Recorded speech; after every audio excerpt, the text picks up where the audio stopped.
dito iitim yung balat, minsan maliligo pa sa ulan. Pero nandito ang pag-unlad.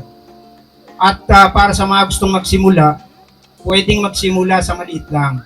Pwede natin gawing hobby lang o kaya yung katuwaan lang hanggang sa lumaki-laki. Pagka naman nagsimulang umani na yung isang kabataan halimbawa at naramdaman niya yung saya dun sa pag-aani at natikman niya yung kanyang gulay na inaani, maaaring maglawak na siya ng taniman.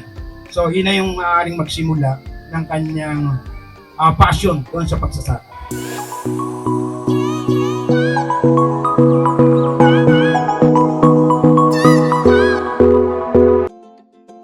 This is your Urban Gardening Savvy at samahan niyo po ako sa first ever farm visit tour ko.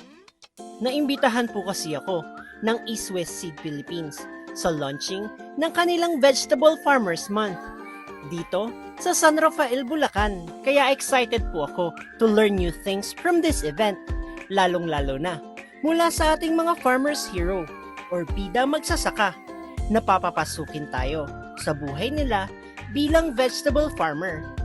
Ang tanong ko po sa isip ko, paano kaya sila nagsimula? May pera ba talaga sa vegetable farming? At ano kaya ang kanilang sikreto? At bilang isang urban gardener po na nagtatanim sa maliliit na lalagyan o kung saan po may space sa bahay, pangarap ko pong lumago ang aking kaalaman sa pagtatanim at magamit ito sa isang vegetable farm in the future.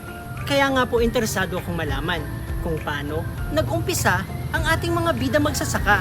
Bali, nagtatanim po kami ng gulay noon, parang pang food consumption po lang. Nagtatanim lang po kami sa backyard at sa mga pilapil lang po ng pispan. Pagka nagbabakasyon po kasi yung mister ko from yung military service, parang nagiging libangan lang po namin yung pagtatanim ng gulay sa paligid lang. So nung siya po ay nag-retiro bilang sundalo, naisipan namin na bakit hindi natin pasukin ang vegetable farming. So sabi namin bakit yung mga non-productive na lupa natin ay bakit hindi natin gawin na productive. Then doon na po, nag-umpisa na po yung journey namin sa paggugulay. Hanggang sa yung dati namin palayan, kinonvert na din po namin ng vegetable at yung maisan, halos vegetable garden na po. Ako, anak ako ng magsasaka, pero nakikita ko dati na walang asenso yung pagsasaka dahil siguro walang mga hybrid na varieties. So, siyempre, kailangan kong kumita, napunta ako sa construction. Then, yung pagiging construction worker ko, dinala ko sa Saudi. Nag-Saudi ako ng 5 years. Naisip ko rin parang hindi umuunlad yung buhay ko. Bumalik ako rito sa farming, sa paggugulay. Ang dahilan, gusto ko yung trabaho na yun.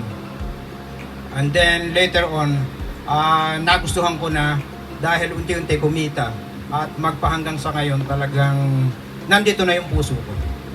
Nakaka-inspire pong malaman na mula sa isang backyard gardening o sa isang OFW na bumalik sa vegetable farming ay meron po tayong success story na napakikinggan.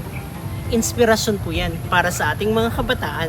At para i-honor po at i-recognize ang mga contributions at hard work ng Filipino vegetable farmers, ang kumpanyang East West Seed ay nagse-celebrate ng Vegetable Farmers Month sa buong buwan ng Agosto.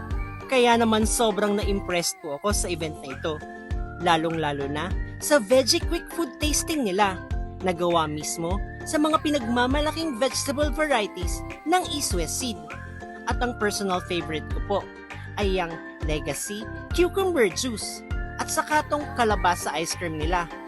Ang saya po ng vegetable recipe innovation na to. Healthy na, masarap pa. Kung gusto niyo po ng kopya ng recipe, I have their link in my description box.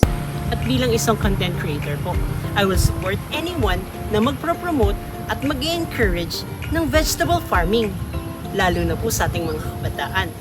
Dahil real talk po, pag may tama kang kaalaman at sipag, merong maganda at successful career sa farming industry. Kung hindi ako naging magsasaka, so kamukha lang nung ordinaryong sabihin nating mga empleyado na halos hindi makagawa ng bahay, hindi makabili ng sasakyan. Pero kami dahil sa pagsasaka, ayan, nakapagpagawa kami ng bahay, o nakabili kami ng sasakyan na nagagamit namin kung may lakad kami, nakapamamasyal din kami, at nakapagpundar kami ng gamit sa pagsasaka na siya naming patuloy na ginagamit ngayon. Nakapag-savings kami na sa tansya ko, kung ako ay ordinaryong empleyado, hindi ko kayang gawin. Hindi namin kayang ipundar. Yeah, meron ding ilang lupang pwedeng pagtayuan ng bahay. So, malaking pasasalamat na ako ay hindi nag-focus sa pagiging empleyado, kung hindi sa pagiging isang magsasaka. At nandito pala yung talagang tagumpay o malaking pag-asenso kapag nag-focus tayo at talagang pinag-aralan kung paano ang magsaka, kung paano kumita. Pwede nang i-harvest ang talong. Pagka banat na yung kanyang Kung may isa po ako natutunan mula kina Tata Johnny ng Bulacan at kay Aling Eden ng Nueva Vizcaya, ito po ay ang kahalagahan ng innovation at collaboration. At ang ating pong dalawang bida magsasaka ay patuloy na ini-improve ang kanilang mga techniques sa pagtatanim para maparami ang ani. Nakakatuwa pong isipin na katuwang nila ang kumpanyang East West Seed para maging successful ang vegetable farming business nila. Tamang kaalaman sa pagtatanim at quality uri ng buto ng gulay ang secret weapon nila sa magandang ani. Personally po, isa pong revelation sa akin ang East West Seed. Hindi ko po kasi sila kilala. Kaya na-amaze po ako na isang Filipino seed trader ang isa sa nag-umpisa nito.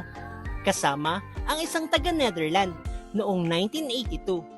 Although international po ang operation nila, locally produced ang mga buto at genetically modified para labanan ang mga sakit, maging maganda ang bunga at mapatagal ang shelf life nito habang napapanatili ang lasa at sustansya ng gulay. Kaya excited po ako sa mga free seeds nila and I can't wait to share the result in my future videos. Bida ka dito. Sa East West Seed, sigurado ang kita mo. East West Seed, panalo ka dito. Lusang ka pa. May mga saksing buhay dito. Living, inspired, and willing to teach. At bago po ako magtapos, gusto ko magpasalamat sa East West Seeds Philippines sa pag-invite po sa akin. At shoutout po kay Tata Johnny at sa Work from Farm PH. Ipagpatuloy po natin ang pagsuporta sa ating mga bida magsasaka dahil sila po ang backbone ng ating society. East West Seed, seed na panalo. East West Seed, panalo gulay dito. East West Seed, seed na panalo. East West Seed, panalo ani nyo. That's it for this video. Show your support in this channel by hitting the subscribe, the share, and the like button. At see you po on my next video. Ako po si Gerald, your urban gardening savvy. Thank you so much for watching.